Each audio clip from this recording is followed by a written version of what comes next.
കൂട്ടുകാരെ, ഇന്ന് നമുക്ക് അമ്പലങ്ങളിൽ പോയാലോ? ആദ്യം തന്നെ നമുക്ക് വീട്ടിൻ്റെ അടുത്തുള്ള ഗുരുമന്ദിരത്തിൽ നിന്ന് തുടങ്ങാം. ഇന്നൊരു പ്രത്യേകതയുണ്ട്, അത് ഞാൻ വീഡിയോയുടെ ലാസ്റ്റ് പറയാവേ. ഞാൻ എന്നും രാവിലെയും വൈകിട്ടും ഇവിടെ ഒന്ന് തൊഴാറുണ്ട്. അടുത്തത് നമ്മുടെ വെട്ടിക്കുളങ്ങര അമ്പലത്തിലാണ് വന്നേക്കുന്നത്. എല്ലാ അമ്പലത്തിലേക്കും എൻ്റെ അമ്മ മാല കെട്ടി വെച്ചിട്ടുണ്ട്. അകത്ത് തൊഴുത് പ്രസാദം എല്ലാം മേടിച്ച് വെളിയിൽ ഇറങ്ങി ചുറ്റുമുള്ള ദൈവങ്ങളെ തൊഴുതു. അവിടുന്ന് അമ്മയാണെങ്കിൽ എനിക്ക് മുല്ലപ്പൂവും മേടിച്ചു തന്നു. ഞാൻ ഒട്ടും പ്രതീക്ഷിച്ചില്ല കേട്ടോ.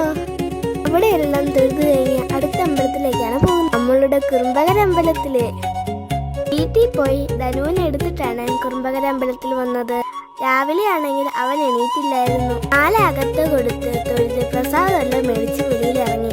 ഇന്ന് എന്റെ പേരിലാണ് മുഴുക്കാപ്പുള്ളത്. അമ്മ അടയാള തയ്ച്ച് ഇന്നലെ കൊടുത്തായിരുന്നു. ഇന്ന് അമ്മയെ കാണാൻ നല്ല ഭംഗിയുണ്ടായിരുന്നു. പിന്നെ ചുറ്റും എല്ലായിടത്തും തൊഴുത് ഇടയ്ക്ക് ചെറുമ്പനാണ് ഓടി നടക്കുന്നുണ്ട്. രാവിലെ നല്ല മഴയായിരുന്നു, പേടിച്ചിട്ടാണ് വന്നത്.